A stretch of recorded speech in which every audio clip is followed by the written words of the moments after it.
Mukunda jewellery హనుమకొండలోని అతిపెద్ద jewellery mart December 14న గొప్ప ప్రారంభం. Welcome to iDream media. So BP, కోపం ఈ రెండు ఒకటేనా?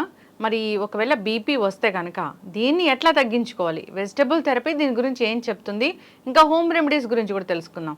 ఈరోజు మనతో పాటు ఉన్నారు ప్రముఖ vegetable therapist and sun spiritual society founder Vikramaditya Guruji గారు. గురూజీ నమస్తే అండి. సూర్యోస్మి. గురూజీ, జనరల్గా బీపీ అనేది చాలా మందికి ఉంది, చిన్న వయసులోనే బీపీ అనేది వస్తుంది. అయితే కోపము, బీపీ ఈ రెండు ఒకటేనా? అసలు బీపీ అని చెప్పారు డాక్టర్స్, ఇంత వాల్యూస్ ఉండాలి, ఇంత పెరిగిపోయిందని చెప్పారు. దాన్ని వెజిటబుల్ థెరపీ ద్వారా కంట్రోల్ చేయొచ్చా? ఫస్ట్ అంటే బీపీ అంటే అబ్రివేషన్ ఏంటమ్మా? Blood pressure. బ్లడ్ ప్రెషర్ అంటే శరీరంలో రక్తం స్థిరంగా ఉండిపోతూ ఉంటుందా? రక్తాన్నే కదా కొలిసేది. బ్లడ్ యొక్క ప్రెషర్ అది స్థిరంగా ఉండదు కదా, ఎప్పుడు ఫ్లో అవుతూనే ఉంటుంది. అంటే మనిషి శరీరంలో బీపీ అనేది ఉంది. అది లేకపోతే మనిషి చలనం అనేది లేకుండా నిర్జీవంగా ఉండాలి. అంటే నాకు ఈ మెడికల్ టర్మినాలజీలు అవి తెలియదు. అంటే నేను ఈ న్యాచురల్ వీటిలో తీసుకున్నప్పుడు ఒక ఏజ్ దగ్గర నుంచి చిన్నపిల్లలకి బీపీ చూస్తారా?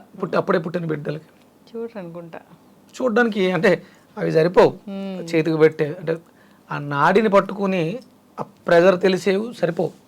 ఒక ఏజ్ స్టార్ట్ అయిన దగ్గర నుంచి బీపీ అనేది ఆ ఏజ్ని బట్టి, ఆయా పరిస్థితులను బట్టి మూవ్ అనేది ఉంటుంది సహజంగా. నేను చదువుకున్న గ్రంథాల్లో చెప్పేది బీపీ అనేది ఒక రోగం కాదు, ఒక అపోహ. ఇప్పుడు నేను పైకి థర్డ్ ఫ్లోర్కి రావడానికి లిఫ్ట్ ఎక్కొచ్చాను కాబట్టి నేను వచ్చి కూర్చున్న తర్వాత నా బీపీని టెస్ట్ చేస్తే అది ఎంత పరిమాణంలో ఉండాలో అంత పరిమాణంలోనే ఉంటుంది. అదే నేను స్టెప్స్ ఎక్కొచ్చి ఉంటే నా బీపీలో వ్యత్యాసం కనిపించుంటుంది. కాసేపు అయిపోయిన తర్వాత మళ్ళీ ఒక 1 అవర్ ఆగిన తర్వాత చూస్తే నేను ఆల్రెడీ స్ట్రెయిన్ అయ్యి స్టెప్స్ ఎక్కి రావటం వల్ల ఇంక్రీజ్ చేసుకుంది శరీరం. అవసరం కదా. అప్పుడు నాకు ఇప్పుడు లిఫ్ట్ బంద్ చేయట్లేదు, మెట్లు ఎక్కాలి అన్న వెంటనే నా బీపీ డౌన్ అయిపోయింది అనుకోండి, నేను మెట్లు ఎక్కగలనా? ప్రెజర్ లేదు. అంటే ఈ మూమెంట్ తీసుకోవాలి అంటే బ్రెయిన్ అక్కడికి కాళ్ళలోకి ఎనర్జీని పుష్ చేసింది. ఎనర్జీ అంటే ఏంటి? రక్తమే కదా. ప్రెజర్ పెరిగింది. నెమ్మదిగా ఒక్కో మెట్టు ఎక్కుతున్నప్పుడు ఆ రక్తంలో కదలికలు పెరిగినాయి, ఫాస్ట్ అయింది. అప్పుడు నేను స్పీడ్గా ఎక్కాలా లేకపోతే అంటే సిచ్యువేషన్ ఏంటి? నేను అర్జెంటుగా 5 నిమిషాల్లో థర్డ్ ఫ్లోర్ వెళ్ళాలా, 10 నిమిషాల్లో వెళ్ళాలా? దీని మీద డిపెండ్ అయ్యి నెమ్మదిగా ఆగి ప్రాణాయామం అంటే బ్రీత్ ఇన్హేల్ ఎక్సలేల్ చేస్తూ నేను మెట్లు ఎక్కి వస్తే నా బ్లడ్ ప్రెషర్లో పెద్దగా మార్పు ఏమీ ఉండదు.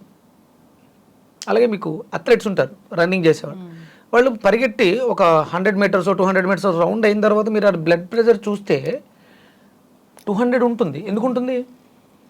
శారీరక శ్రమ. వాళ్ళు ఆ శ్రమని ఆ బ్లడ్కి ఇచ్చారు. ఆ ఫ్లో లేకపోతే వాడు పరిగెట్టలేడు కదా ఆ కాంపిటీషన్. అంటే ఇక్కడ ఆ బ్లడ్ ప్రెషర్ అనేది ఏంటి? డిసీజా? అది ఒక అపోహ. అంటే వాగ్భట్టుడు సూత్రాల ప్రకారం రాజీవ్ దీక్షిత్ గారు రక్తపోటు అనే దాన్ని మనం పరిగణలోకి తీసుకుంటే ఇక అది వేస్ట్ అనమాట. అది వ్యాధి కాదు, అపోహ మాత్రమే. దాని మీద దృష్టి పెట్టకండి.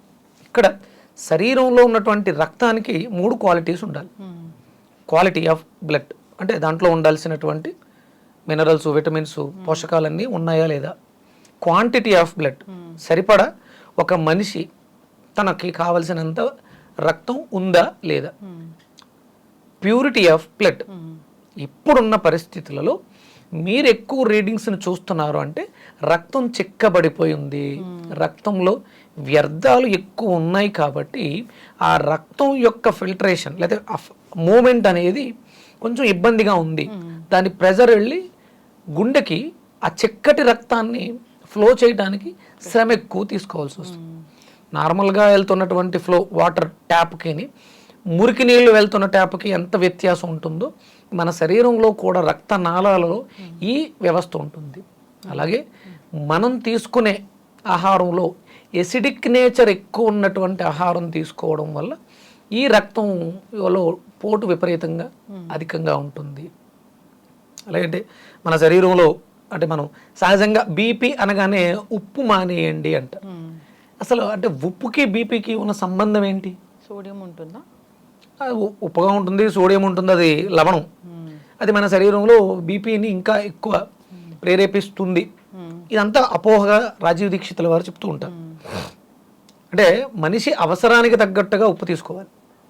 ఇక్కడ మనకి ఉప్పు అనేదాన్ని ఏం చెప్తారంటే, ఉప్పు ఎక్కువ తిన్నవాడు నీరు ఎక్కువ తాగుతాడు అని శాస్త్రం చెప్తుంది. ఉప్పు ఎక్కువ తిన్నవాడు నీరు ఎక్కువ తాగుతాడు. ఎందుకు? మన బాడీ ఉప్పు ఎక్కువ తీసుకున్న వెంటనే కిడ్నీలు ఎక్కువ పనిచేసి వాటర్ని బయటికి కింటేస్తాయి. ఉప్పు ఎక్కువ తిన్నవాడికి నీరుడు ఎక్కువ వెళ్ళిపోతూ ఉంటుంది. వాటర్ బాడీలో ఉన్న వాటర్ని ఎలిమినేట్ చేస్తుంది. అందుకని ఏంటంటే వాడి నీరు ఎక్కువ తీసుకోవాలి. అది తీసుకోకపోవడం వల్ల ఏమవుతుంది, ఈ బ్లడ్ అంటే దానికి సఫిషియెంట్ కావలసినటువంటి H2O వాటర్ ఏదైతే ఉండదు కాబట్టి అది చిక్కబడిపోతుంది, కాబట్టి ఇబ్బంది అవుతుంది. అందుకని అవసరానికి తగ్గట్టుగా ఉప్పును తీసుకోవాలి. అలాగే శరీరానికి రక్త ప్రసరణ జరగడానికి అంటే ఇప్పుడు మన శరీరంలో ఏం తక్కువైంది? మెట్లు ఎక్కేటప్పుడు బీపీ పెరిగింది. ఏం తక్కువైంది? ఆక్సిజన్ తక్కువైంది. మీరు నెమ్మదిగా ఒక్కొక్క మెట్టు ఆచితూచి ఆలోచిస్తూ శ్వాసను తీసుకుంటూ మెట్లు ఎక్కుచ్చుంటే మీరు పైకి వచ్చిన తర్వాత ఆయాసపడరు, మీ బీపీ పెరిగే అవకాశాలు ఉండవు. ఇవన్నీ మనం పరిగణలోకి తీసుకోవాలి. మనం తీసుకుంటున్నటువంటి ఆహారం ఎలాంటిది, మనం తీసుకుంటున్నటువంటి శ్వాస ఏంటి, మనం తీసుకుంటున్నటువంటి నీరేంటి, ఇవన్నీ పరిగణలోకి తీసుకున్న రోజు ఈ బీపీ అనేది పెరగడం వల్ల మనకి అంటే బ్రెయిన్లో నరాలు చిట్లిపోవడం, లేకపోతే హార్ట్కి ఎఫెక్ట్ అవ్వడం, లేకపోతే కిడ్నీలు కొట్టేయడం, ఇలాంటివి ఉండవు. మనం వీటి మీద దృష్టి పెట్టకుండా మనం ఆ బీపీ అనే దాన్ని పరిగణలోకి తీసుకుని ట్యాబ్లెట్లు వేస్తూ సప్రెస్ చేస్తున్నాం. మీరు రీజన్ ఏంటి? లిఫ్ట్ చెడిపోయింది కాబట్టి మెట్లు ఎక్కడం వల్ల బీపీ పెరిగింది. అప్పుడు మనం రోజు మెట్లు ఎక్కొచ్చి బీపీ ట్యాబ్లెట్ వేసుకుంటామా, లిఫ్ట్ని రిపేర్ చేసుకుంటాం? Lift repair. మనకు వచ్చినటువంటి సిచ్యువేషన్స్ని మనం మార్చుకోగలిగినప్పుడు మన రక్త ప్రసరణ బాగుంటుంది. మనం అంటే మందులు, ఔషధాలు ఏదైతే ఉందో అది అవసరాన్ని బట్టి తీసుకోవాలి కాబట్టి అదే జీవితం అయిపోకూడదు. మనం ఆహారం బ్రతకడం కోసం తీసుకోవాలి. మనం ఇప్పుడు ఎలా తీసుకుంటున్నాం?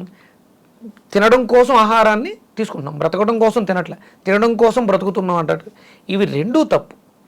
ఒక తలనొప్పి వచ్చింది, ఎందుకు వచ్చిందో తెలియదు సిచ్యువేషన్, ఇమీడియట్గా నేను కొంచెం రిఫ్రెష్ అవ్వాలనుకున్నప్పుడు ఒక ట్యాబ్లెట్ వేస్తే అది తగ్గాలి. నేను జీవితాంతం తలనొప్పికి ట్యాబ్లెట్ వేస్తున్నా అంటే తలలో ఏదో పెద్ద మేజర్ ప్రాబ్లం ఉంది, దాన్ని సాల్వ్ చేసుకోవాలి. ట్యాబ్లెట్తో, పెయిన్ కిల్లర్తో పెయిన్ని సప్రెస్ చేయటం కాదు.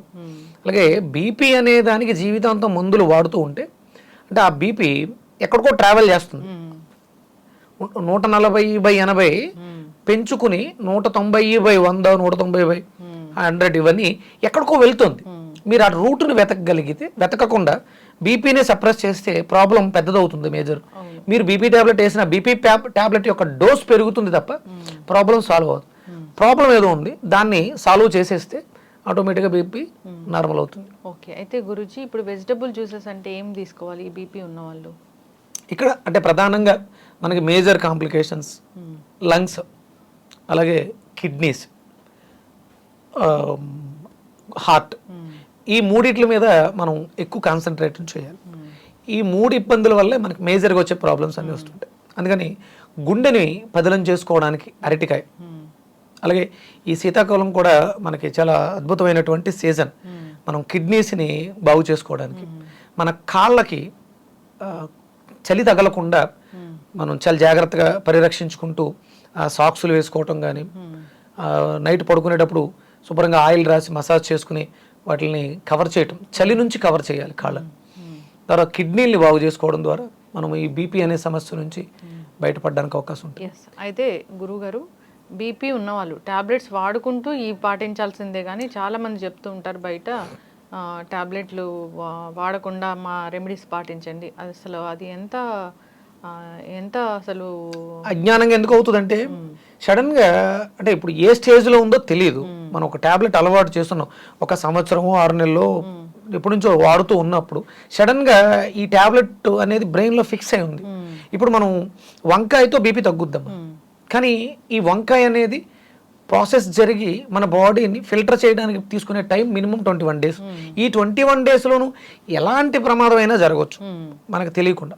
అందుకని ఏంటంటే మనం బాడీని ఫిల్టర్ చేసుకుంటూ బ్లడ్ క్లెన్జెస్ చేసుకుంటూ ఈ మందులు ఏవైతే ఉన్నాయో ఇవి కరెక్ట్ కాదని తెలిసిన ఆల్ ఆఫ్ సడన్ ఎప్పుడు కూడా ఆఫ్ చేయకూడదు.